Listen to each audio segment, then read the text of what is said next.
नमस्कार, 100% समाचारमा स्वागत छ। म मिलन। सुरु गरौँ 100% समाचार।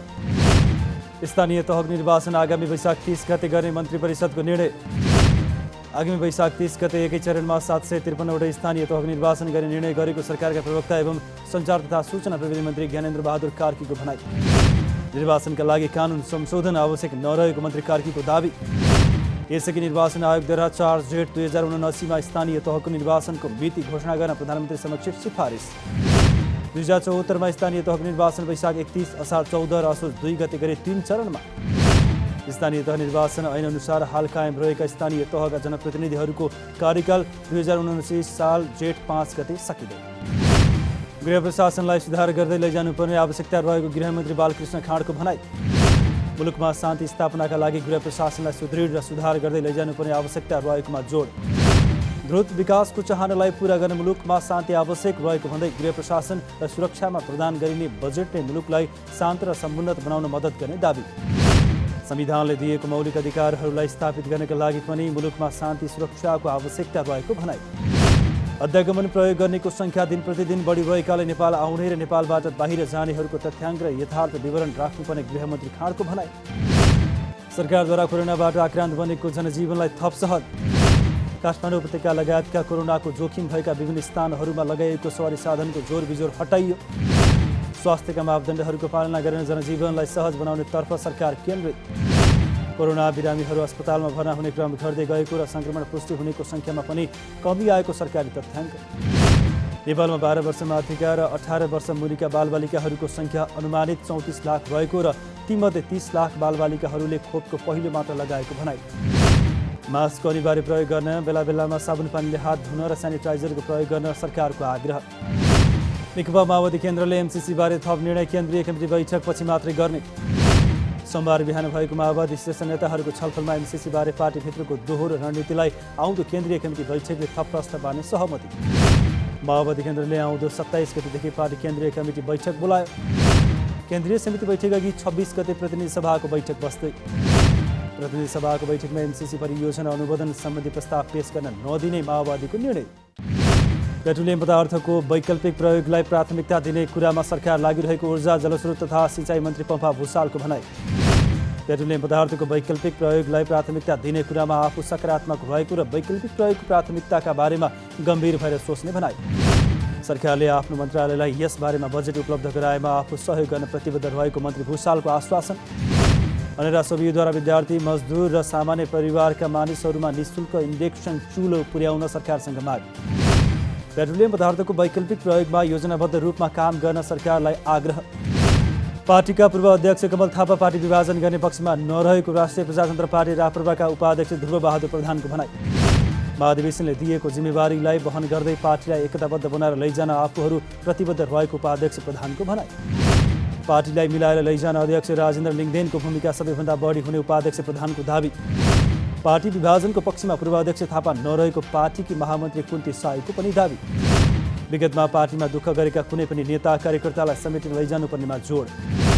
संयुक्त राष्ट्रिय सुकुम्बासी मोर्चा नेपालद्वारा बसोबासको आधारमा लाल पूर्जा वितरण गर्न माग गर्दै सरकारको ध्यानाकर्षण। सोमबार संयुक्त राष्ट्रिय सुकुम्बासी मोर्चा नेपालद्वारा काठमाडौँको माइतीघर मण्डलादेखि बिजुली बजारसम्म ध्यानाकर्षण र्याली। बसोबासको आधारमा लाल पूर्जा वितरण तथा स्थायी विकल्प बिनाको उठीवासी सदाका लागि बन्द गर्न सम्बन्धित निकायलाई दबावमूलक ध्यानाकर्षण र्याली गरेको मोर्चाका अध्यक्ष कुमार कार्कीको भनाइ।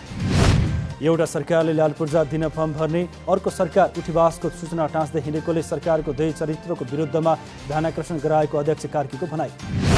अधिकार प्राप्तिको निम्ति प्रदर्शन गर्दा प्रशासनले छेक्ने काम गरेको आरोप। सरकारले सुकुम्बासीहरूका झुपडी भत्काउने काम गरेकोले त्यसतर्फ ध्यानाकर्षण गराएको र राजनीतिक दलहरूले आफ्नो घोषणापत्रमा भने बमोजिम सुकुम्बासीका समस्या समाधान गर्नुपर्नेमा जोड।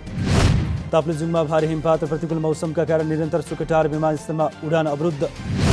विमानस्थलमा हिमपात र बाक्लो हुस्सो सहित धुम्मिएर मौसम प्रतिकूल भएसँगै उडान हुन सकेन। सोमबार मौसम नखुलेका कारण उडान रद्द भएको नेपाल वायुसेना निगम ताप्लेजुङका स्टेसन इन्चार्ज लोकेन्द्र लिम्बूको भनाइ। सोमबारको उडान अवरुद्ध बनेपछि काठमाडौँका लागि टिकट बुकिङ गरेका 14 यात्रु रोकिए।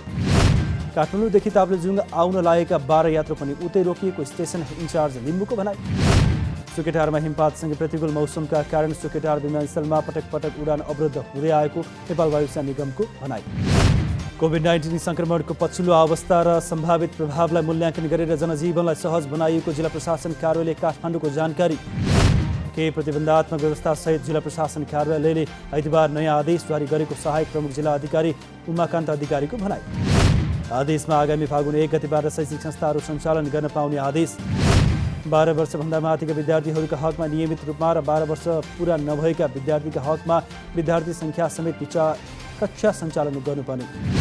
सबै किसिमका परीक्षाहरू विशेषतः स्वास्थ्यका मापदण्ड पूर्ण पालना गरी जेट आकारमा सिट व्यवस्थापन गर्ने आदेश।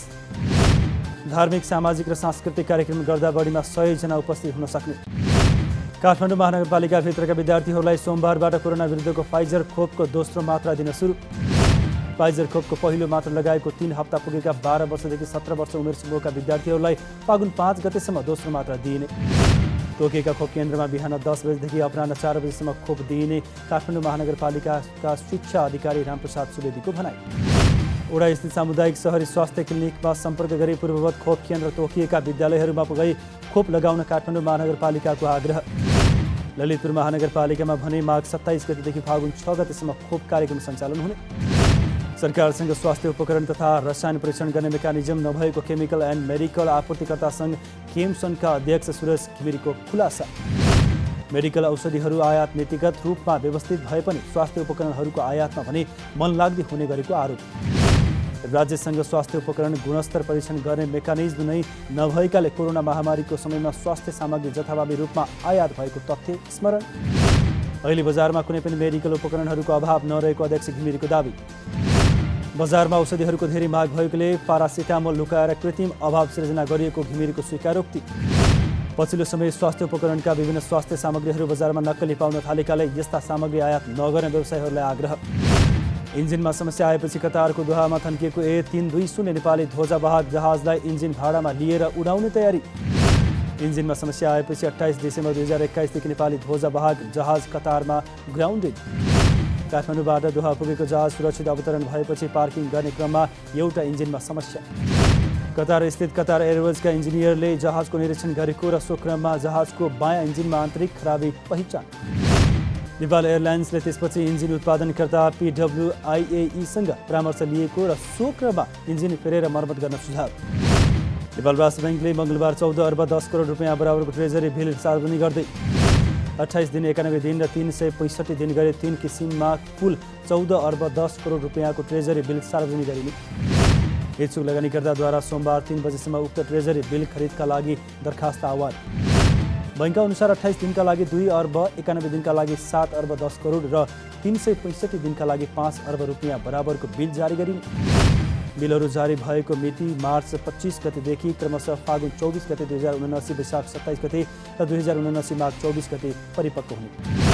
सार्वजनिक बोल कबोल मार्फत जारी गरिने ट्रेजरी बिल माथिदेखि क्रमशः तल घट्दो दरमा कट ब्याज दरमा प्रदान गरिने बैंकद्वारा जानकारी। अन्तर्राष्ट्रिय बजारमा कच्चा तेलको भाउले सन् 2000 यताकै नयाँ उचाइमा। तेलको मूल्यमा पुनः उकालो लागेसँगै नेपालमा पनि त्यसको असर पर्ने पक्का। नेपालमा हालै अन्तर्राष्ट्रिय बजारको मूल्य वृद्धिलाई देखाएर तेलको मूल्य बढेको र नयाँ मूल्य वृद्धिलाई देखाएर पुनः नेपालमा मूल्य वृद्धि हुने सङ्केत। सोमबार एसियाली कारोबारमा ब्रेन्टको भाउ बढेर प्रति ब्यारेल $94 माथि उक्लियो। पछिल्ला 7 हप्तामा तेलको भाउमा साप्ताहिक वृद्धि देखाएपछि भाउ नयाँ उचाइमा उक्लियो। लन्डन स्थित ICE को कोमेक्स डिभिजनमा फ्युचर्सको भाउ 0.8% बढ्यो।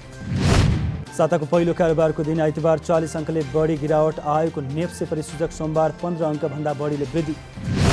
सोमबार नेप्से परिसूचक 15.69 अङ्कले बढेर 2085.86 बिन्दुमा।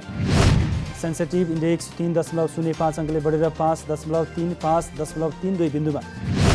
लोड इन्डेक्स 0.67 अङ्क र सेन्सिटिभ इन्डेक्स 0.23 अङ्कले बढ्यो। कोरोना विरुद्धको खोप अनिवार्य गरिएको विरोधमा ट्रक चालकहरूले सुरु गरेको आन्दोलन चर्किएपछि क्यानाडाको राजधानी ओटावामा सङ्कटकाल घोषणा। सहर नियन्त्रण बाहिर भएकाले पुरानै अवस्थामा फर्काउन सङ्कटकाल लगाइएको ओटावाका मेयरको भनाइ। सुरुमा ट्रक चालकहरूले थालेको आन्दोलनमा अन्य व्यक्तिहरूले पनि साथ दिएपछि क्यानाडाको राजधानी सहर ठप्प। आन्दोलनकारीद्वारा सडकमा ट्रक तिर्साएर र ट्रेन राखेर यातायात आवागमन बन्द। आन्दोलनको क्रममा हिंसा र दुर्व्यवहार भएको भन्दै उजुरी। युक्रेनसँगको युद्धबाट बच्न सम्भव भएको फ्रान्सका राष्ट्रपति इमानुएल म्याक्रोको भनाइ। रसियाले आफ्नो सुरक्षा चिन्ताबारे आवाज उठाउनु वैध भएको राष्ट्रपति म्याक्रोको दाबी। रसियालाई शान्त पार्न र युरोपेली मुलुकहरूको रक्षाका लागि नयाँ सन्तुलन निर्माण गर्न राष्ट्रपति म्याक्रोको आह्वान। युक्रेनको सार्वभौम सत्ता छलफलको विषय नभएको राष्ट्रपति म्याक्रोको दाबी। नेकपा एमाले निकट नेपाल खेलकुद महासङ्घले कोभिडका कारण रोकिएको मेची महाकाली खेल जागरण अभियान सुरु गर्ने। गत माघ 23 गते बसेको महासङ्घको 7औं केन्द्रीय पदाधिकारी बैठकले तीव्र गतिमा आफ्ना मातहतका सबै तहका अधिवेशनहरू सम्पन्न गर्ने निर्णय गरेको महासङ्घका संयोजक कृष्ण बस्नेतको भनाइ। खेलकुद महासङ्घको सदस्यता लिएका खेलाडी तथा खेल प्राविधिकहरूको खेलकै क्रममा दुर्घटना भई घाइते भएमा उपचारार्थ सहजीकरण गर्ने निर्णय। अन्तर्राष्ट्रिय खेलकुद प्रतियोगितामा सहभागी भई मेडल प्राप्त गर्ने खेलाडी तथा टिमलाई प्रोत्साहन गर्ने निर्णय। राष्ट्रिय खेलकुद परिषद राखेप सदस्य सचिवको बर्खास्ती र नयाँ नियुक्ति सम्बन्धी सर्वोच्च अदालतमा विचाराधीन रिटको सोमबार पनि पेशी नै नचढी स्थगित। कोभिड-19 कारण सीमित काम मात्र हुने भएकोले स्थगित गरिएको सर्वोच्चका प्रवक्ता बाबुराम दाहालद्वारा जानकारी। मन्त्री परिषदले सदस्य सचिव नियुक्तिका बारेमा गरेको पछिल्लो निर्णय कार्यान्वयन नगर्न सर्वोच्च अदालतद्वारा मङ्सिर 29 गते अल्पकालीन अन्तरिम आदेश। कार्तिक 1 गतेको मन्त्री परिषदले आफूलाई बर्खास्त गरेको र मङ्सिर 13 गते टङ्कलाल घिसिङ नयाँ सदस्य सचिव नियुक्त गरेपछि तत्कालीन सदस्य सचिव रमेश सिलवालद्वारा सर्वोच्चमा रिट दायर। राष्ट्रिय खेलकुद विकास ऐन 2077 का आधारमा भएको राखेप सदस्य सचिवको बर्खास्तका विषयमा पहिलो पटक सर्वोच्चमा रिट। 100% समाचार अहिलेलाई यति नै। नमस्कार।